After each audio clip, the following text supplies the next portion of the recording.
Alright, here's a quick tutorial on how to use the Midwest Cover Crop Council's Selector tool. Go to a search engine. I'm going to use Google here. Type in Midwest Cover Crop Council. Search for that. It's going to be the first one that it brings up, and you want the Selector tools.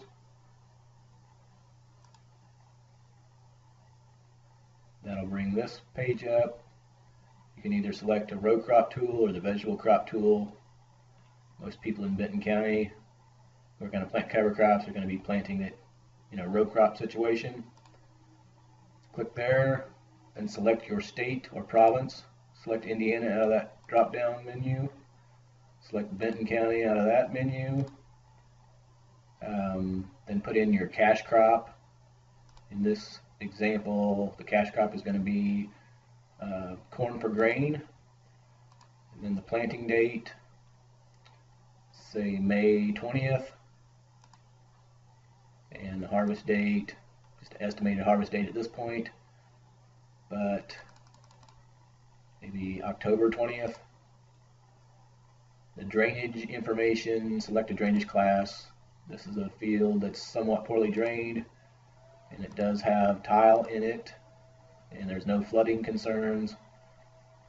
And this will bring up the various types of cover crops that are popular in this area, and then this shaded blue area on this table, that's the period that the cash crop is going to be growing in the field. So it's growing from May 20th here out to October 20th. And if you look at the various cover crops, for instance, winter cereal rye can be planted anytime from early July all the way out to early November. Once you get past about October 25th, it gets a little dicey, but there is some freeze risk to the establishment after that, but you can plant up to November 10th on winter cereal rye. And then you can do a few other things with this tool. You can select an attribute of the cover crop that you're interested in.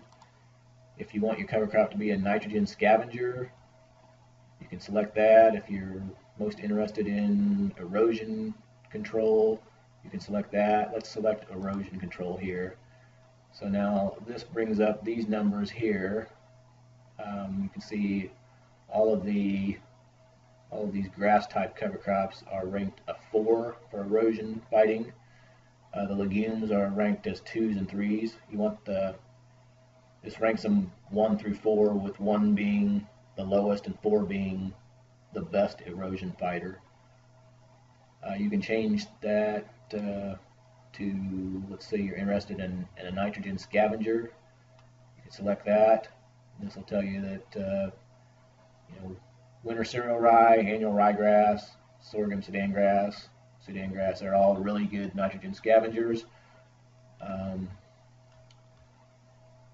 you're interested in both nitrogen scavenger and erosion fighting, you can select erosion fighting there, nitrogen scavenger in the gold number 2. It'll start bringing up these attributes side by side. You can pick the cover crop that seems to fit both of your parameters. Down here there's some mixes. One of these with 4s, ranked 4 for both of erosion fighting and nitrogen scavenging would be a good choice of the cover crop. And then if you decide, okay, winter cereal rye is the one I really like that seems to suit my needs, you can click on that. Click on the name winter cereal rye, and it'll bring up an information sheet for winter cereal rye that includes recommended seeding rates, depending on whether you want to drill it or broadcast seed it or fly it on aerially. There are different seeding rates depending on how you're going to apply it. And there's some other things listed on these sheets, like potential advantages to this cover crop and potential disadvantages to the cover crop, as well as some performance ratings. Pretty much a whole ball of wax there. So you can just click on any one of these cover crops that you're interested in. If you're interested in one of the mixes, here's let's see, 60% annual ryegrass, 40% oilseed radish. Click on that, it'll give you recommendations for seeding rates for both of those crops, for both of the components, the oilseed radish and the annual ryegrass. So that's your quick tutorial on how to use this selector tool.